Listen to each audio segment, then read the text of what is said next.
holidays. What are they really? At their essence, they are a planned disruption to normal programming, a break in real life to provide you with rest and relaxation, to allow you to dictate what you do and when you do it. They can be abroad, in your own country, you don't even need to go away, and they can be active or decadently inactive, or both. There's no set pattern a holiday needs to follow other than providing you an alternative from the norm. And for most of us, that means we get to recharge, to get ready to go again. So, why do so many of us appreciate the rest a holiday provides and the concept behind it of needing to recover and recharge, and yet we can't transfer that theory over to our own training? I mean, I've been a coach and an athlete for a lot of years now, and easily the number one mistake that most athletes make, myself included in the first few years of structured training, is that they train too hard, too often. Or worse still, not factoring in that natural break that our body craves in order to recover and then be able to go again harder the next time. The fact is that the wisdom around recovery and training intensity is pretty much accepted nowadays. The science has shown time and time again that the majority of our training needs to be at low intensity, around 80% of it, to avoid overtraining, injury, and to maximise the benefit. So why do so many of us train harder even when we know the science of it all? See, I have a theory. I think it's to do with our ego. You see, we're spoon-fed on social media nowadays that we have to get up that little bit earlier or work that little bit harder or sweat that little bit more in order to unlock our true potential. And yes, there is some validity to having to get up earlier to work out if we need to fit it around work, or working that little bit harder or sweating more.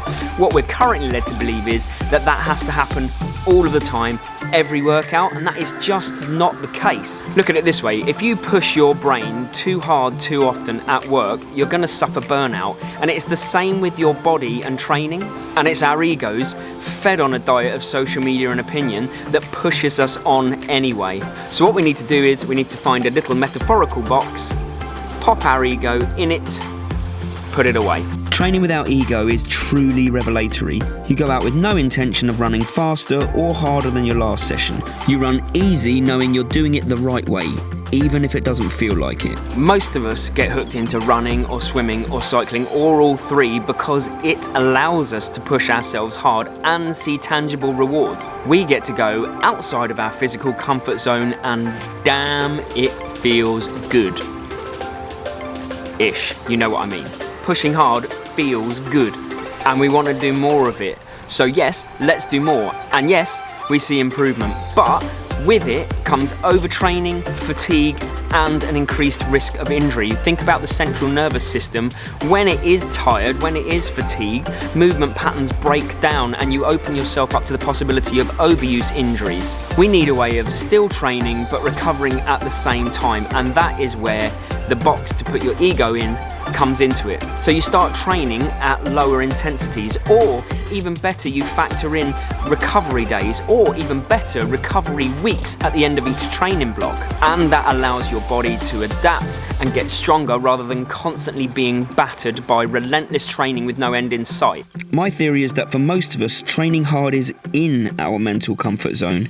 We feel happy and safe in hard work. We're achieving something. Outside of our mental comfort zone is training really easily or taking days off. It just doesn't sit right with us.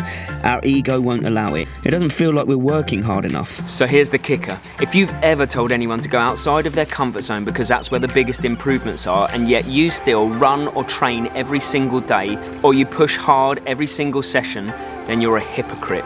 And I challenge you to go outside of your own comfort zone and go with the science and not your ego. Keep 80% of all of your sessions easy and reserve 20% for the type of sessions that make you want to vomit at the end, and rest safe in the knowledge that you're doing it right for the long term. Even if it does mean that you're out of your comfort zone by being comfortable. Treat it as your body's regular version of that holiday that you have every year to help you recover and relax, and thank me later. Say cool whip. Cool whip. Cool whip.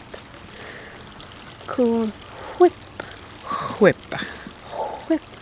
Cool whip. Cool whip. Cool whip. Cool whip.